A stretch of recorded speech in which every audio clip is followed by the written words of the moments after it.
Perhatikan, cara Allah mengabulkan permohonan Anda akan diikat dengan komitmen Anda beribadah kepada Allah Subhanahu wa taala. Jika benar lisan Anda menjaga syahadat Anda, benar lisan Anda menjaga ibadah Anda kepada Allah, maka lisan itu ketika mengucapkan permohonan kepada Allah akan cepat direspon oleh Allah Subhanahu wa taala. Paham? Maka tolong ya, kalau Anda selama ini berdoa kepada Allah, bermohon kepada Allah, lisan Anda memohon, tapi jawaban tidak pernah datang, coba cek. Apa yang salah di lisan Anda di sini? Barangkali ada sesuatu yang salah di iyyaka na'budu, sehingga ketika Anda iyyaka nasta'in maksimalkan, tidak muncul di dalam kehidupan.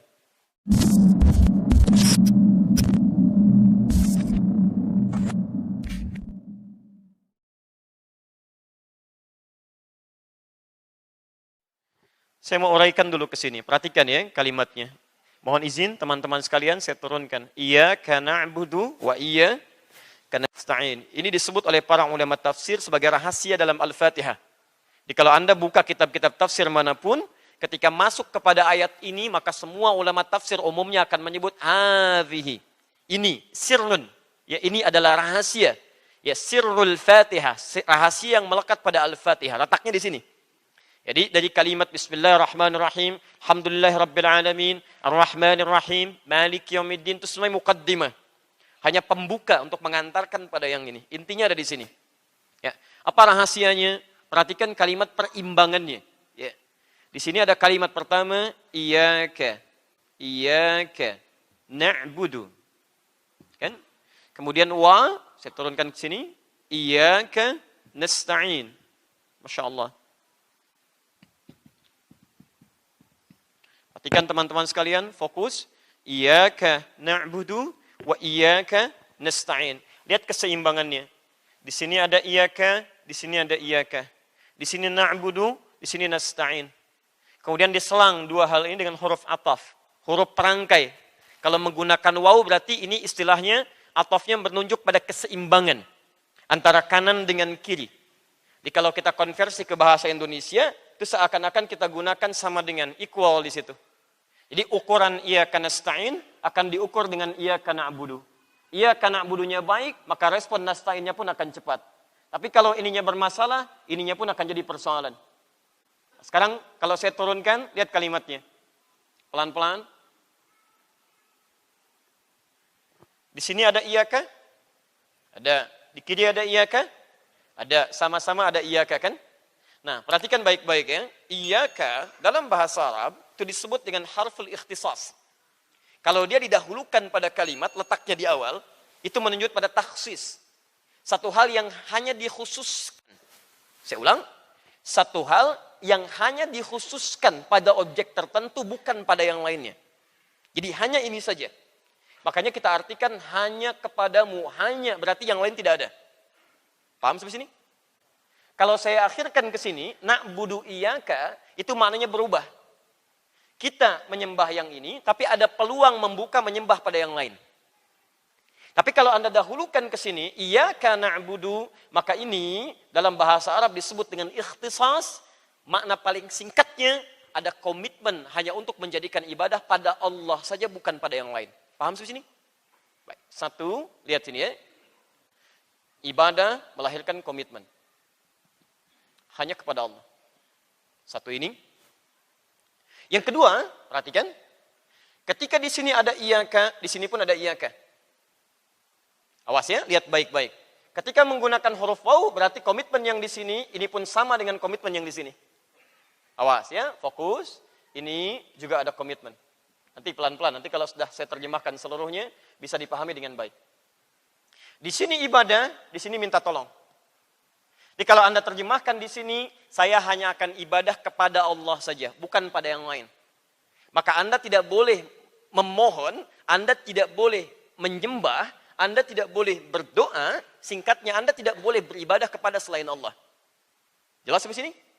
Baik, lihat kalimat ini ya. Misal, ibadah pertama kita itu ibadah lisan. Makanya ketika orang mau masuk Islam, ibadah lisannya pertama kali yang diungkapkan. Apa yang diucapkan? Asyhadu an la ilaha illallah. Itu mengucapkan pakai apa? Lisan. Perhatikan, asyhadu an la ilaha illallah. Itu sudah mengandung kata iyyaka di situ. Lihat kalimatnya.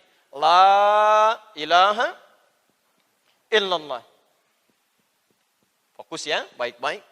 Ini baru ibadah lisan. La ilaha, tidak ada Tuhan, tenafikan yang lainnya, semua. Kalau sampai sini saja, itu ateis namanya, nggak ada Tuhan. Di orang ateis itu setengah muslim. Ya, tinggal setengahnya lagi ya, baru la ilaha tuh, tinggal setengahnya lagi. Ya. Baik, jadi kalau ada orang, saya ateis, selamat, Anda setengah muslim. Tinggal setengah lagi, gitu kan? Nah, teruskan. Kalau ditambahkan dengan illallah, yang ini menafikan, yang ini menetapkan. Jadi kalau Anda katakan la ilaha, berarti semua nggak ada Tuhan tuh. Illallah, kecuali Allah saja. Jadi nggak ada yang lainnya. Nah, orang yang sudah mengatakan la ilaha illallah, maka konsekuensinya lisannya tidak boleh mengatakan lagi ada Tuhan selain Allah. Lisannya tidak boleh lagi mengatakan ada agama selain agama yang diridhoi oleh Allah. Misal, agama apa yang paling diridhoi Allah? Islam. Tahu dari mana? Quran surah ketiga ayat 19. Quran surah 3 ayat 19. Fokus ya. Anda menetapkan Allah sebagai Tuhan. Maka Allah membuat sistem masuk dalam ad-din. Sistemnya disebut ad-din. Ad-din ini yang ditetapkan oleh Allah. Ketika Anda mengakui hanya Allah Tuhannya, maka dinnya pun mesti ini, Islam. Inna dina indallahil Islam. Din, agama yang diridhai Allah, itu cuma Islam. Makanya orang yang sudah dengan lisannya mengucapkan tidak ada Tuhan selain Allah, maka konsekuensi langsungnya juga tidak akan ada agama yang diridhoi oleh lisannya kecuali Islam. Paham? Maaf ya, maaf. Fokus baik-baik. Maka orang yang sudah mengucapkan la ilaha illallah. Awas hati-hati. Apalagi 9 kali dalam sehari. Subuh sekali, zuhur 2 kali, asar 2 kali, maghrib 2 kali, isya 2 kali. Itu mustahil lisannya bisa mengatakan ada Tuhan lain selain Allah. Mustahil lisannya bisa mengatakan semua agama sama. Menuju pada Tuhan yang sama. Cuma caranya beda-beda. Jadi kalau Anda sudah mengatakan dengan ibadah lisan hanya Allah, Anda mesti komitmen, gak ada yang lain. Ini standar, keimanan standar. Di kepercayaan lain pun akan seperti itu. Ya, orang lain yang meyakini yang lainnya sebagai Tuhan, dia akan komitmen bahwa cuma Tuhannya yang benar, yang lain tidak. Maka ini pun kita mengatakan komitmen yang standar. Jelas sampai sini? Awas hati-hati ya, karena ketika di sini nanti berpengaruh, awas, lihat baik-baik. Kalau lisan Anda sampai mengatakan ada Tuhan lain selain Allah, di ibadah lisan nih. Ada agama lain selain Islam, semua agama yang benar, maka ini akan berdampak kepada ini. Perhatikan, cara Allah mengabulkan permohonan Anda akan diikat dengan komitmen Anda beribadah kepada Allah Subhanahu wa taala. Jika benar lisan Anda menjaga syahadat Anda, benar lisan Anda menjaga ibadah Anda kepada Allah, maka lisan itu ketika mengucapkan permohonan kepada Allah akan cepat direspon oleh Allah Subhanahu wa taala. Paham? Maka tolong ya, kalau Anda selama ini berdoa kepada Allah, bermohon kepada Allah, lisan Anda memohon, tapi jawaban tidak pernah datang, coba cek. Apa yang salah di lisan Anda di sini? Barangkali ada sesuatu yang salah di iyyaka na'budu, sehingga ketika Anda iyyaka nasta'in maksimalkan, tidak muncul di dalam kehidupan. Paham ya? Halo? Ya. Ini baru aspek tauhid. Misal, aspek muamalah. Awas hati-hati, awas hati-hati. Baik, berkata baik ibadah bukan? Tahu dari mana? Kalau tidak tahu katakan. Allah alam. Baik. Ya, sekarang lihat baik-baik ya. Berkata baik itu ibadah atau bukan? Baik. Ibadah atau bukan? Ibadah. Tahu dari mana? Allah alam, Masya Allah. Baik, mari kita lihat sini. Lihat, orang yang bersyahadat itu disebut orang beriman. Sepakat sampai sini? Sepakat ya? Jadi ketika mengatakan asyhadu alla ilaha illallah, berarti dia sudah beriman kepada Allah ya. Makanya orangnya disebut dengan mukmin, pekerjaannya disebut dengan amana, jamaknya disebut dengan amanu. Jadi kalau di Quran ada kalimat ya ayyuhalladzina amanu, itu menunjukkan pada orang-orang yang beriman. Karena itu setiap ada kalimat iman, setelahnya pasti ada perintah untuk ibadah. Jenisnya amal soleh. Silakan Anda cek, setiap ada kalimat iman, setelahnya pasti amal soleh. Ibadah bentuknya. Jadi kalau ada di Quran dibuka ayat dengan kata amanu, setelahnya pasti bernilai ibadah. Lihat, walas, Quran surah 103. Innal insana lafi khus illal ladzina amanu wa amilus solihat. Setelah amanu, amilus solihat. Amilus solihat itu ibadah. Rincian amal soleh ini nanti dirinci dalam bentuk amalan-amalan ibadah. Contoh, kalimat iman pertama Al-Baqarah ayat ketiga. Alladzina yu'minuna bil ghaib. Iman. Yu'minun. Setelah itu apa? wa yuqimunas shalah. Salat ibadah bukan? Ibadah, baik. Contoh, Al-Baqarah 183, paling kiri sebelah atas. Ya ayyuhalladzina amanu kutiba alaikumus syiyam. Kalimat puasa dibuka dengan kalimat iman. Artinya kalau ada ayat-ayat di Quran dibuka dengan kalimat iman, maka ayat setelahnya menunjuk pada ibadah. Apakah itu ibadah dalam bentuk ritual? Apakah itu ibadah dalam bentuk sosial? Apakah itu ibadah dalam bentuk tauhid?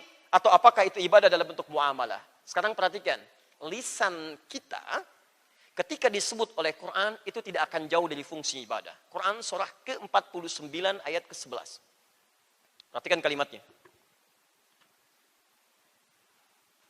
Lisan. Ya ayyuhalladzina amanu la yaskhar qaum min qaum. Hei orang-orang yang telah menyatakan dirinya beriman kepada Allah, jangan saling cela. Ada ayatnya? Ya ayyuhalladzina amanu, hei orang-orang telah menyatakan dirinya beriman pada Allah. Iman. Lihat, tauhid Anda disentuh, setelah itu muncul ibadah pada lisan. La yaskhar qaum min qaum, jangan saling cela.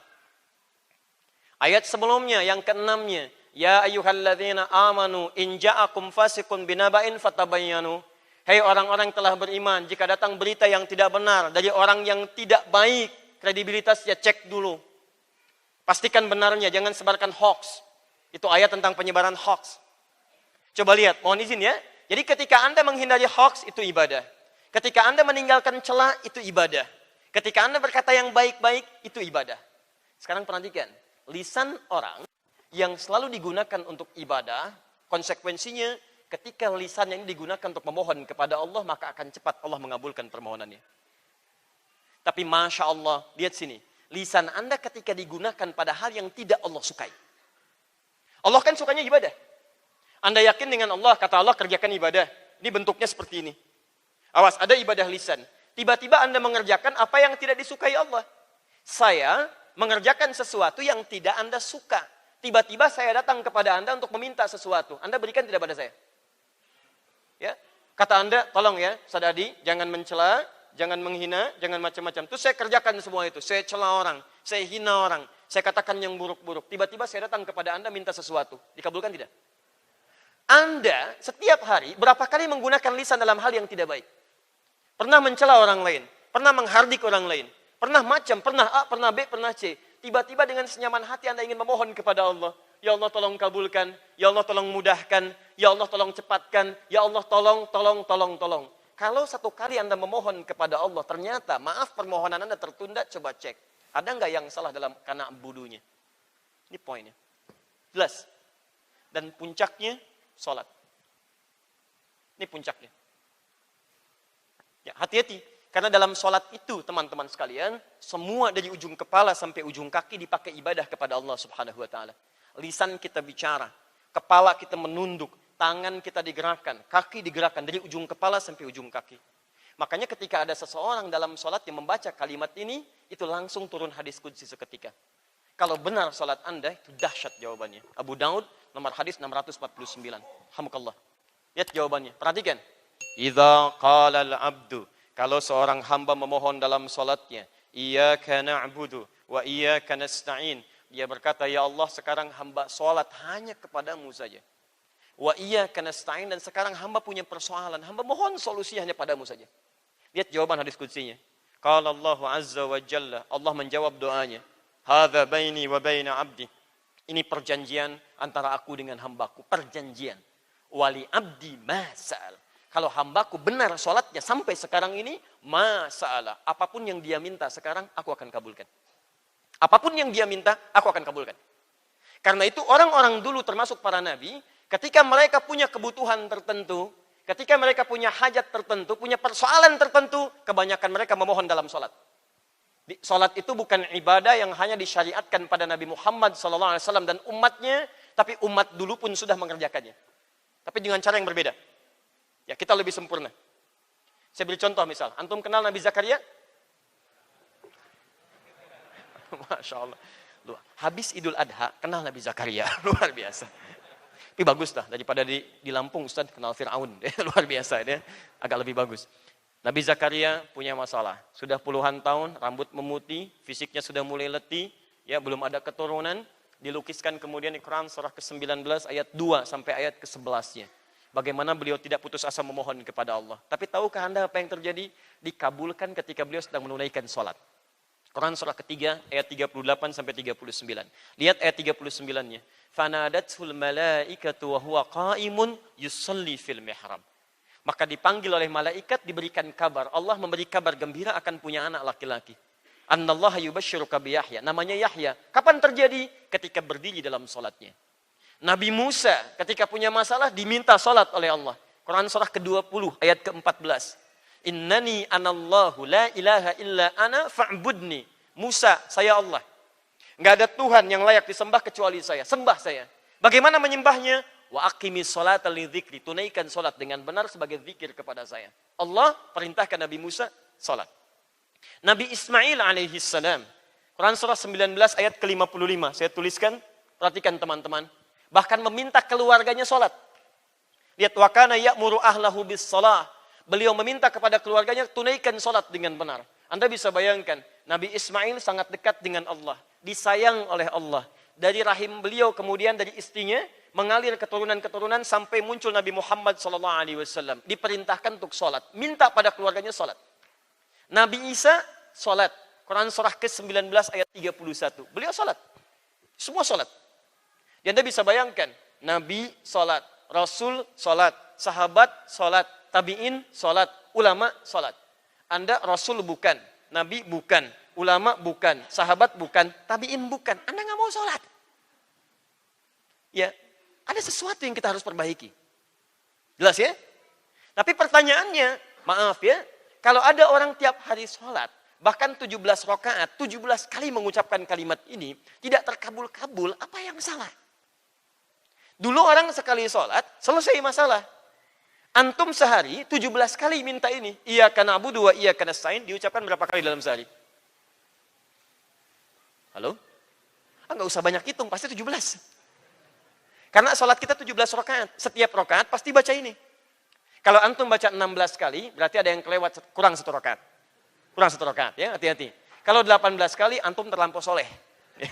Ada yang kelebihan, pasti sholat subuhnya 3 rakaat, kan? 17 kali.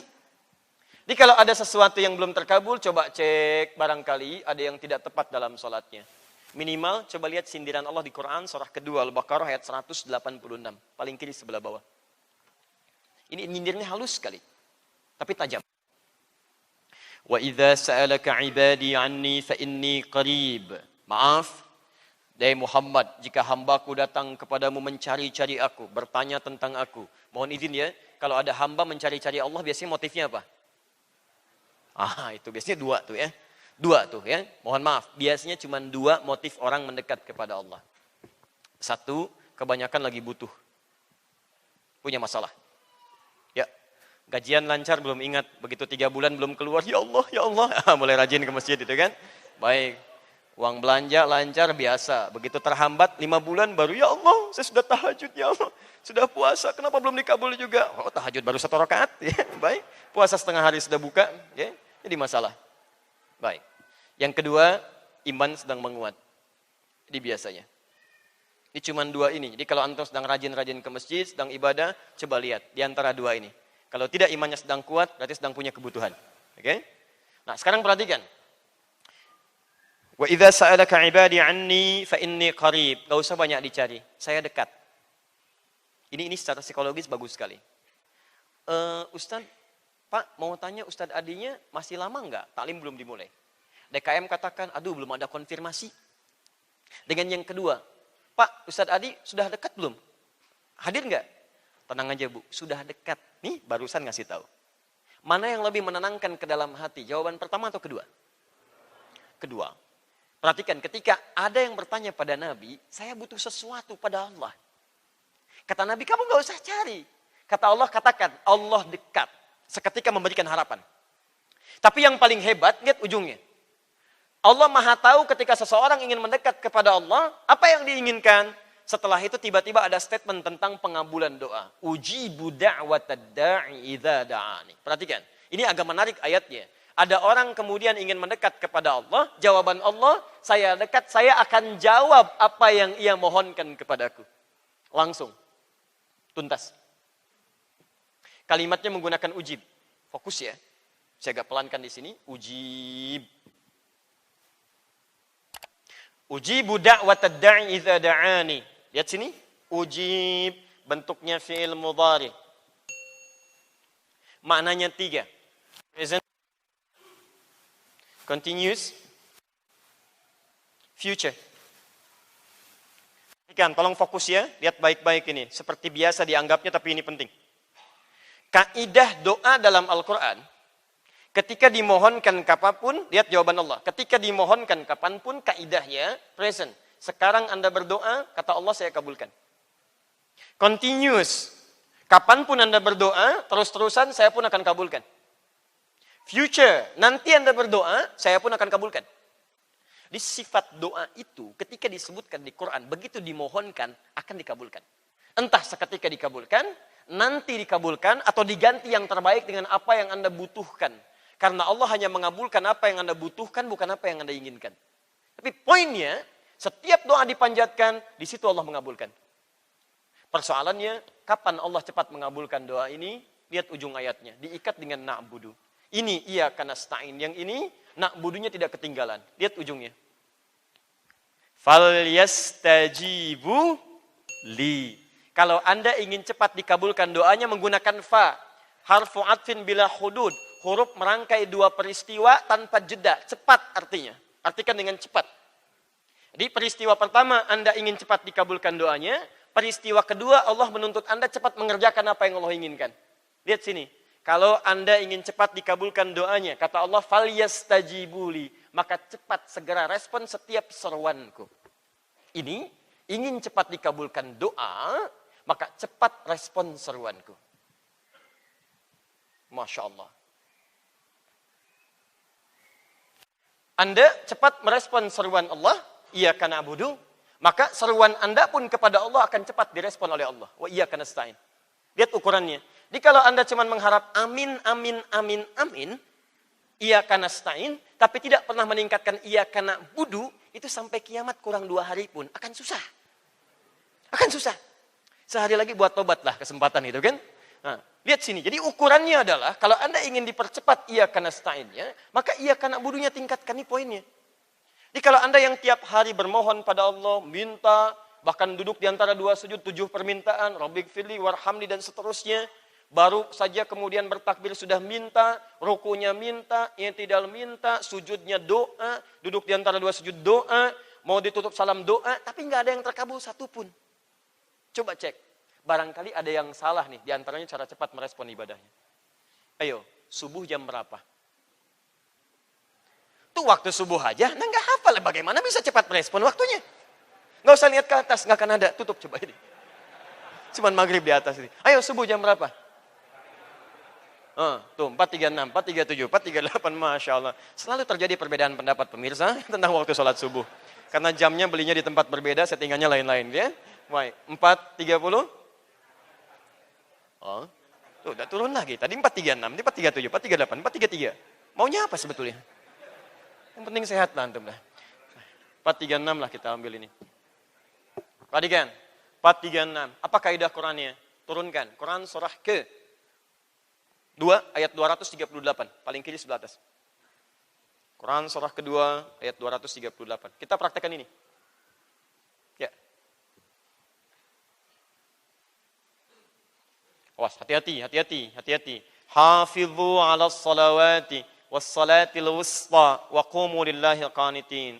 Jagalah oleh Anda waktu-waktu salat, jaga. Waktu salat subuh 436. Nih lihat kaidahnya. Anda yang ingin cepat dikabulkan doa. Hei, Anda yang ingin dimudahkan oleh Allah. Ingin cepat direspon Allah. Lihat kaidah pertama. Ketika Allah menyeru Anda, respon cepat. Kaidah Qur'annya dipertegas. Di Quran surah kedua ayat 238. Jaga waktu-waktu sholat.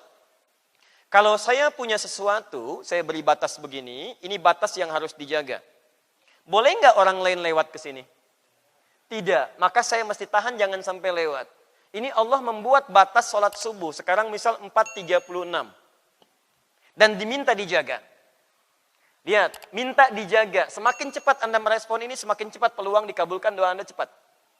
Baik, sekarang kaidahnya, kalau saya tunaikan lewat dari sini, kaidahnya masuk ke dalam respon cepat? Tidak. Artinya, ketika Anda diminta 4.36 menunaikan sholat, seketika itu juga Anda sudah siap untuk menunaikan sholat. Jadi kalau Anda misalnya dipanggil 4.36, bukan jam 4.36 baru bangun. 4.36 itu sudah siap menunaikan sholat. Dibangunnya sebelum 4.36, Anda bangun dari jam 4 misalnya, siap-siap dulu, mandi dulu, macam-macam dulu, wudu dengan baik. Begitu dipanggil Allahu Akbar, sudah siap sholat. Ketika Anda kerjakan seperti itu, berarti iman Anda standar. Ya, pas dipanggil Anda datang. Gitu, nggak pakai pas dipanggil datang. Ya, Anda kerja jam 8, datang ke tempat kerja jam 8, standar kan? Kalau Anda datang ke tempat kerja jam 7, Anda hebat. Maka orang-orang yang dipanggil 4.36, ketika dia pun kemudian dipanggil dia datang, maka apa respon yang Allah berikan? Ketika dia memanggil Allah, baru Allah pun akan meresponnya. Pas sesuai dengan panggilan. Di Anda merespon panggilan Allah, 4.36, ketika diseru, Anda datang. Maka Allah pun akan datang kepada Anda ketika Anda hanya menyerunya saja. Paham? Ya Allah minta ini, ya Allah, benar permohonan Anda, dikabulkan seketika. Tapi ketika Anda tidak memanggilnya, tidak ada perhatian dari Allah kepada Anda. Paham? Baik, ada orang yang Masya Allah, 4.36 dipanggil, jam 3 sudah bangun dia. Mandi, Masya Allah, wudu, tidur lagi, Masya Allah. Dia tahajud. Tahajud, Masya Allah. Sholat, dia zikir dulu, Masya Allah. Dia istighfar. Miriplah disebutkan di Quran surah ke-51 ayat 15 sampai 23. Bahkan disebut orangnya sedikit tidur, ya, tahajud banyak dan sebagainya. Maka orang ini, maaf ya, lihat kalimatnya. Ketika belum dipanggil, dia sudah menyeru seruan Allah, datang sebelum panggilan. Maka Allah pun akan selalu memperhatikan orang ini bahkan sebelum dia memanggilnya. Ada orang-orang yang butuh sesuatu, bahkan sebelum mengangkat tangan Allah sudah memberikan jawabannya. Ya Allah, saya mau coba cari makan dulu, mudah-mudahan bukaan hari ini mendapatkan yang terbaik. Baru mau belanja, tiba-tiba makanan sudah datang. Pak, nanti bukanya di sini aja ya. Masya Allah, ada. Ada orang-orang tertentu yang bahkan sebelum meminta, Allah sudah memberikan pertolongan kepadanya. Inilah orang yang sebelum dipanggil oleh Allah, dia sudah merespon seruan Allah Subhanahu wa Ta'ala.